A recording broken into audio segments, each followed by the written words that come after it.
Oi, professora. Tudo bem, Dani? Tudo bom aí? Tá conseguindo me ver? Graças a Deus, tudo certinho. Estou te vendo e ouvindo muito bem. E você, tudo certo? Tudo certo. Eu não tô conseguindo me ver, só estou te vendo, mas tá tudo bem. Ah, é? Então tá É, bom. mas tá tudo certo. Se tá aparecendo bem aí pra você, vambora. Vamos assim mesmo. Legal. Então, vou chamar de Dani, né? Porque sem muitas regras aí, né, professora? A gente já é Com amigo já há um certeza. tempo. Então, estava comentando aqui antes de você entrar, né, que o tema, né, da nossa live, a gente vai falar sobre um tema até difícil de falar, né? Você já tentou falar desmistificando? Difícil, né? Fala rápido isso, não consegue. Mas a ideia é justamente essa, né? Na live de hoje a gente vai procurar trazer um pouco da simplicidade sobre os recursos cíveis, que não é tão bicho de sete cabeças, igual muitos pensam, né? Dar uma boa Exatamente. noite aí para o pessoal que está entrando, o Stefano, o Felipe, acho que a Mari, né? Boa noite para todos, sejam bem-vindos. Então, sem mais delongas, Dani, vamos já dar início, portanto, né, ao nosso conteúdo proposto. E apenas para que o pessoal possa te conhecer, se bem que o pessoal também já teve a oportunidade de te ver no congresso, né, do IPJUR. Foi. Foi. Foi, Eu, né? eu falei sobre os honorários advocatícios lá. Foi um evento muito legal. Muito bom. Então, o pessoal, acho que te conhece mais do que me conhece, né, Dani? Mas, se me permite, Dani, só fazer uma breve apresentação sua. Professor Caio, boa noite, tudo bem? Obrigado pela presença. Então, pessoal, a professora Daniele, ela é advogada, também professora, também faz parte aqui do nosso grupo IBPJUR. É mestre em Direito pela Faculdade Metropolitanas Unidas, especialista em Direito e Relação do Trabalho pela Faculdade de Direito de São Bernardo, autora de artigos jurídicos e científicos com publicações nacionais e conferencista pela OAB São Paulo e Associação dos Advogados. E muitas outras coisas que a gente teve que resumir aqui, viu, pessoal? Mas, Dani, então, como eu estava comentando com eles aqui um pouquinho antes, sobre essa nossa temática, eu quero já puxar um gancho, né? Que até para o pessoal se situar um pouquinho, nós tínhamos agendado, né, um curso agora sobre recursos cíveis, né, sobre a prática de recursos. E aí, por uma questão mesmo aqui da nossa programação, nós prorrogamos esse curso para outubro, né? Então, esse curso que mais para frente, um pouquinho, hoje ainda a gente vai falar um pouquinho sobre o que o pessoal vai encontrar, mas ele ficou para 24 e 31 de outubro. Então, daqui um mês, basicamente, né? E o intuito aqui é dar uma deixa, né? Despertar esse interesse e também para que a gente possa também, de certa forma, contar aqui com alguma colaboração, alguma pergunta, alguma sugestão, certo? E então, o que eu quero começar, né, com essa ideia inicial aqui com o nosso tema de hoje, desmistificando, é justamente deixar bem as claras qual é o nosso propósito, né? O que o IBPJUR também vai procurar trazer àqueles que nos confiarem a oportunidade de levar o conteúdo, né? Sempre voltado para a prática. Então, nesse curso, a gente vai falar mesmo de uma forma, além do conceito, bastante material mesmo, né? Alguns modelos de peças e aí por diante.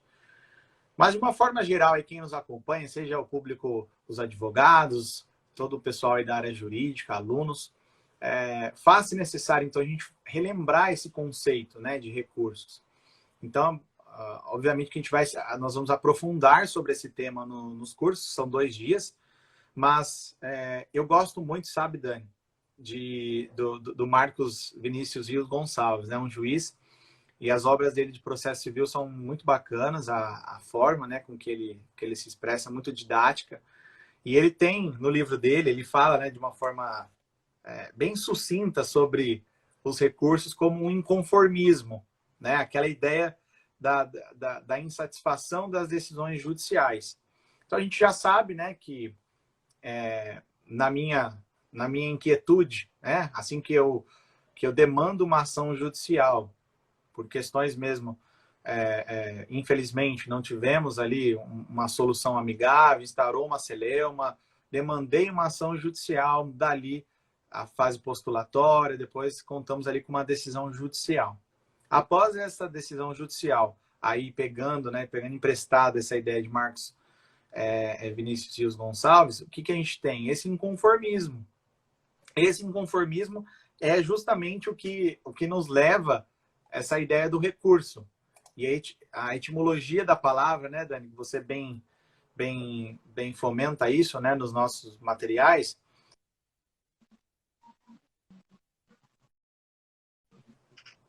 Oi, voltou, significa refazer, né? Então, isso. Voltei? Voltou, para mim voltou. Legal. Então, o recurso nada mais é do que a gente refazer o caminho, né? Eu refazer o curso. E justamente assim, outras palavras aqui que Marcos Vinícius diz, ele fala justamente que eu vou buscar um pronunciamento do judiciário a respeito de algumas questões que eu não concordei. Então, assim, via de regra, essas decisões elas serão reapreciadas e, via de regra, por outro julgador, de fato, né? Eu tenho algumas exceções que a gente vai falar já sobre os embargos de declarações, entre outros, onde ao invés, a gente vai falar daqui a pouco, né, Dani, sobre o juízo de mérito. Então, ao invés de eu submeter apenas, tão somente ao juízo ad quem, eu também consigo ir ao juiz ACO, né? Eu volto à minha pretensão, porque não necessariamente o meu recurso vai ser apreciado por um outro juízo. Então, a ideia central do recurso é basicamente essa. Eu costumo dizer para os alunos da graduação que é justamente o quê? Eu gosto de comparar o recurso com uma questão bem lúdica, do filho que pede ao pai um pirulito e o pai nega. E aí ele vai socorrer ao avô e a avó. Então, eu gosto muito de pensar dessa forma. É a oportunidade que eu tenho, então, de pedir algo a alguém diferente para que conceda o que eu não consegui inicialmente. Isso, obviamente, que pode ser de forma parcial ou na sua forma total. Então, feita essa consideração, né, Dani, eu queria que você comentasse um pouquinho com a gente aqui sobre a questão do juízo de admissibilidade mesmo. E aí passo a palavra para você. Então, tá bom, vamos lá. Boa noite. Gostaria de agradecer muito as palavras do professor Ícaro. Ícaro, né? Porque realmente a gente tem já uma amizade, bastante tempo de contato e agora estamos em alguns projetos juntos para minha felicidade, né? E a nossa ideia nesse curso, que nós vamos depois falar com mais calma, realmente é dar uma conotação diferente, leve, né? Porque às vezes a gente pensa em recursos, nossa, que matéria pesada, isso é muito difícil, isso é complicado, não importa em qual área seja. Mas vem aquela ideia de ser difícil, ser complicado, e não é. Então, nós estamos aqui, eu e o Ícaro, para mostrar que não é dessa forma e que é bem tranquilo. Como ele mesmo falou, a ideia do recurso é você refazer aquele caminho, ter aquela matéria reexaminada. Para isso, o recurso ele vai passar por dois tipos de análise. Ele passa previamente por uma análise que é chamada de juízo de admissibilidade. Nada mais é do que uma análise prévia que vai verificar se aquele recurso ele está apto para ter o seu mérito julgado ou não. Então, é a aptidão daquele recurso.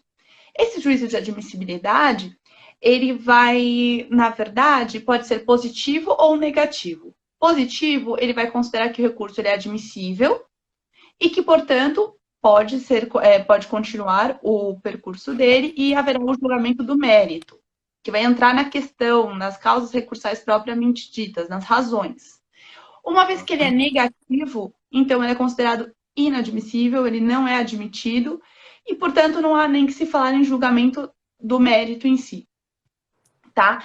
Esse juízo de admissibilidade, ele analisa alguns requisitos.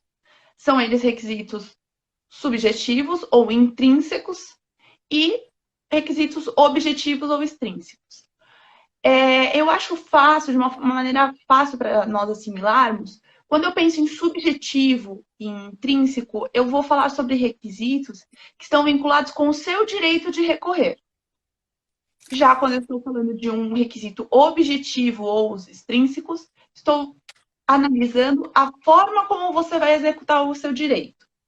Então, quando eu estou analisando os subjetivos, que são como você tem esse direito de recorrer, o que vão ser apreciados? O cabimento, se você interpôs o recurso certo para aquela decisão, se aquela decisão era recorrível.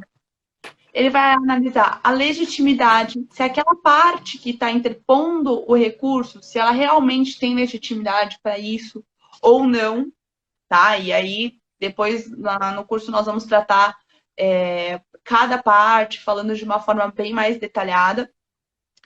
Ele vai também tratar se aquela parte ele vai ter um interesse recursal, se ele de fato aquela matéria ele tem aquele interesse ele pode ser, eu brinco que é a chave que vai fazer você lembrar do que é o interesse, tá bem ligado com a sucumbência. Então, só que tem que tomar cuidado, que não necessariamente vai ter a sucumbência envolvida, porque eu tenho aqui o exemplo de um embargo de declaração ou de um terceiro prejudicado com aquela decisão que pode interpor o recurso também. Mas só para nós lembrarmos essa questão do interesse, essa é uma chave bem legal. E ainda fala-se em fatos impeditivos ou extintivos. O que você não pode, que algum fato que exista, como por exemplo a desistência, você desistiu do recurso, por consequência, você não vai poder apresentar um novo recurso, né? Esses são, então, os subjetivos, os vinculados ao seu direito de recorrer.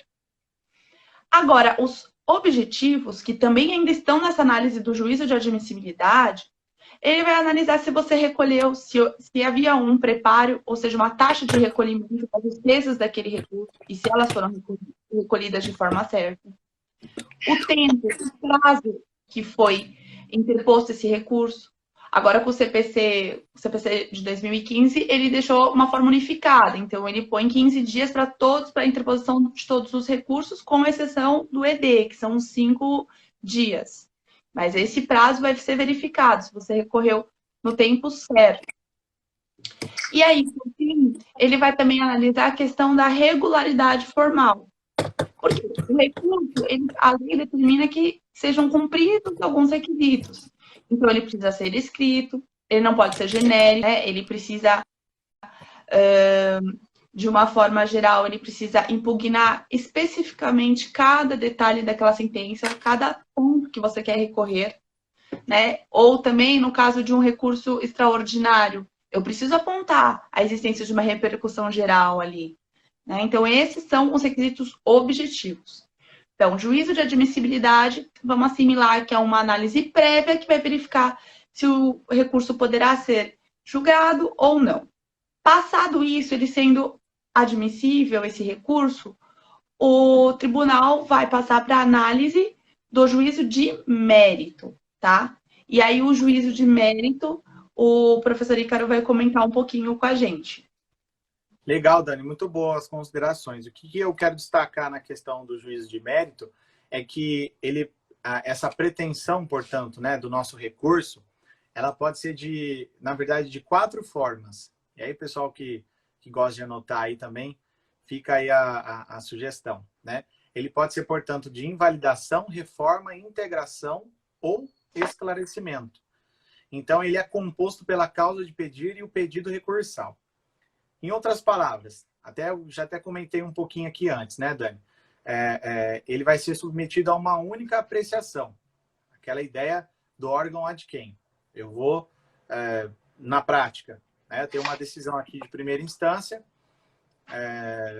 na comarca X, e então, portanto, eu elevo essa minha pretensão ao Tribunal de São Paulo, por exemplo, né? A uma turma que, por sorteio, vai ser decidido.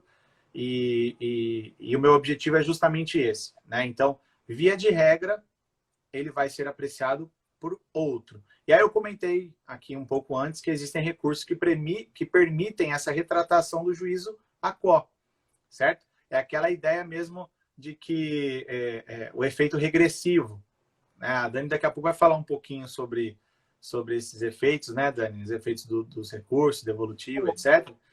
E essa ideia do efeito regressivo, o que ela vai consistir, né? Que é os casos onde a lei permite, né, que essa minha decisão recorrida, ela acolha as razões do recurso e eu revogue a decisão do juiz de primeira instância. Então, a gente aborda bastante sobre esse assunto também, né, no nosso curso, sobre essa ideia do juízo de mérito, e que consiste basicamente isso, né, Dani? Agora eu vou, portanto, para a cereja do bolo, né? Então, esse ponto também é algo muito importante para a gente abordar, até porque quando a gente fala da ideia da causa de pedir mesmo, e também do pedido recursal, né? Dani, já passo a bola para você aqui, para você ter uma abordagem aqui sobre os efeitos. E aí, quando esse recurso ele vai ser interposto, então, né, a partir da decisão, aquela decisão ela não vai poder ter um efeito, ela não vai poder já praticar os seus efeitos imediatamente, né? Então, nós temos alguns efeitos com base nos nossos recursos que eu vou falar agora. São basicamente 4 efeitos: o efeito suspensivo, o devolutivo, o efeito regressivo, que o professor Ícaro comentou, e o efeito expansivo. Tá? Vou começar pelo efeito suspensivo. Tá? O efeito suspensivo, então, o que ele vai fazer? Vamos logo pela palavra. Suspensivo, suspender.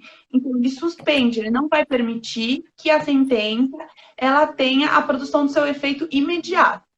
Tá? Depois, com calma, lá no curso, eu vou comentar, porque existem alguns doutrinadores que eles sustentam que, na verdade, o efeito suspensivo nem é do próprio recurso em si, mas pela simples possibilidade de você poder recorrer, né? Porque tem esse entendimento que quando você da sentença que foi proferida, o prazo que tem para a interposição do recurso, nesse prazo ela não está produzindo efeito. E aí, uma vez que o recurso ele é interposto, ele prolonga essa suspensão. Não é interposto, ela pode transita em julgada e ela vai praticar, vai poder produzir os seus efeitos aí. Então, o suspensivo, basicamente, ele impede que os efeitos sejam produzidos de imediato. Depois, nós vamos ter o efeito devolutivo. O efeito devolutivo, ele é a essência do recurso. É basicamente o que nós conversamos aqui no começo da live.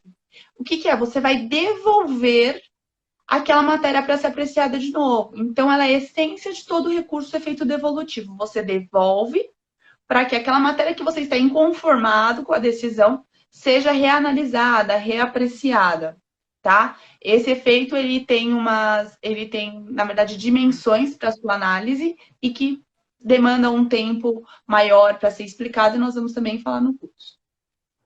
Efeito regressivo, o terceiro efeito. Foi o que o Ícaro comentou aqui. Ele tem alguns recursos que permitem que o juízo acolhe, o juízo ACOL, que proferiu a decisão, ele analise aquele mérito e, se ele achar devido, ele pode rever a decisão dele. Tá? Mas não são todos. Existem casos específicos. Então, o juízo de retratação ou regressivo permite que o juízo que proferiu a decisão se retrate, tá? Reverta a sua decisão. Por fim, o efeito expansivo, tá? Ele seria a regra é que o recurso ele vai produzir o efeito para o recorrente, para a parte que apresentou aquele recurso. Mas existem alguns, como, por exemplo, embargos de declaração, que uma vez que você apresenta aquele recurso, embargos de declaração, o termo certo é opor, né? Então, uma vez que eles são opostos, os embargos de declaração, esse embargos ele vai produzir o efeito para outra parte também. Então, ele tem um efeito expansivo. Ele sai da regra, que é de produzir efeito só para quem interpôs, e acaba abrangendo a outra parte. Por isso, do nome expansivo. Mas, como eu disse, eu falei rapidamente aqui, mas são coisas que nós vamos tratar com mais calma na oportunidade devida. E aí eu acho, professor, que essa, na verdade, assim, os efeitos, nós falamos já, demos uma pincelada bem legal e mostramos que essa ideia que a gente queria de não ser um bicho de sete cabeças. Dá para compreender, dá para a gente levar e aprender de uma forma mais leve, né? E o que é interessante também, né, Dani? O IBPJUR também procura, né, não concentrar somente os nossos estudos de uma forma voltada para acadêmico, né, mas também para a ideia prática. Então, a gente sabe que também tivemos a experiência em alguns outros cursos, até mesmo já estagiários, alunos que estão aqui já trabalhando em escritório, e querem entender um pouco mais, porque às vezes vai ver esse assunto mais lá na frente, né, na faculdade. Mandar um beijo para minha mãe que entrou aqui. Eu vi agora, que linda. Minha mãe, mandou um beijo para meus filhos. Obrigado. Então, assim, Dani, algo também, né, que eu até vivenciei hoje isso, né, trabalhando aqui, né, no dia a dia mesmo, o cliente chega e pergunta, quantos recursos que eu posso ter no meu processo, né? Como é que você responde uma pergunta dessas? Ele já está ali, então quer dizer que a gente já entregou os pontos? Bom, então vamos pensar de uma forma como que um lutador se prepara, né? Ele se prepara caprichando bem naquilo que ele faz, ou ele também dá uma observada como que o adversário atua. Então, os recursos, eles também permitem a gente abrir um pouco a cabeça, né, para a gente entender na prática, que eu estou mirando também lá em cima, né, Dani? Então, eu já estou em qual é o entendimento que eu tenho do tribunal, quando eu for fazer uma apelação, quando eu for fazer um embargos, quando eu for fazer um recurso especial, o que eu tenho que ter em mente? Então, quando eu faço a minha inicial, quando eu faço a minha defesa, de certa forma, eu já estou pensando sim, né? Mas eu preciso entender essas técnicas, essas ideias, e principalmente, né, o que a lei vai tratar sobre cada recurso, né? Porque a gente sabe que tem muitas exceções, até mesmo o preparo, alguns que eu também posso discutir a questão dos honorários, que você até comentou, né, Dani? Então, esse também é o nosso objetivo, né, Dani? Fazer essa abertura de pensamentos, né? Desmistificar essa ideia dos recursos cíveis. Então, basicamente isso. Você ia dizer, Dani? Exatamente. Não, é exatamente isso, que na verdade, quando você tá cuidando de um processo, sai ali a sentença, nem sempre ela vai ser totalmente favorável, vão existir pontos que você precisa recorrer dali. E é interessante que as pessoas entendam que você precisa, exatamente como você falou, abrir, ampliar os horizontes. Eu não posso só pensar nesse passo, eu já tenho que pensar às vezes dois, três na frente. Dependendo até já preparar com alguma jurisprudência, com algo assim, né? Já pensando, de repente, se eu tiver que recorrer mais uma vez. Esse é o nosso objetivo, o nosso foco aí com essa ideia de desmistificar os recursos cíveis. É isso aí, Dani. O que eu queria aqui já abordar, mostrar um pouquinho para o pessoal, não sei se já vai aparecer aí, mas vamos lá. Aparece aqui para vocês, acho que mais ou menos, né? Olha, eu não sou muito padrão, porque eu não estou me enxergando aqui. Para mim tá uma tela preta, então eu tô falando como nada, entendeu? Agora apareceu. Sim, dá para ver, só que tá por mim aparece um pouquinho cortado com a sua imagem. Mas Isso, acho que dá para a gente ler e auxiliar aí o pessoal. Tá, então assim, só para mostrar aqui para o pessoal que está nos acompanhando, que é o seguinte, o primeiro tópico, acho que ele está aparecendo a partir do terceiro, né? A gente vai falar, então, esse curso em 2 módulos, tá, pessoal? Então, para vocês se organizarem aí também, já compartilhar com os amigos, já entenderem o que vocês vão acompanhar aqui nesse curso, né? A gente vai falar sobre a teoria geral dos recursos, a gente vai explicar um pouco mais, trazer um pouco mais de conceito, a parte bem introdutória e o direito mesmo em si, né? Aquela parte mais grossa. Depois um pouco das características do recurso, e aí a gente chega no pronunciamento, no juízo de admissibilidade, a gente já estava comentando aqui, os pressupostos extrínsecos, intrínsecos, até chegar nos efeitos.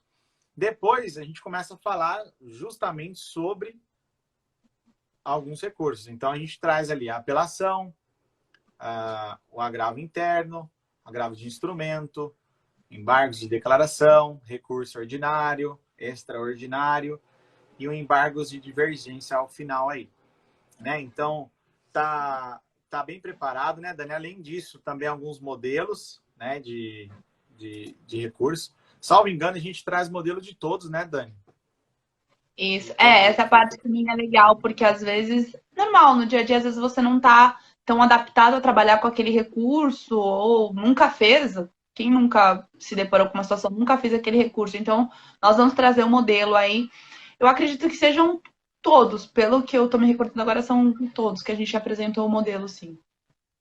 Então Mas é nós isso. vamos trabalhar um a um com vocês.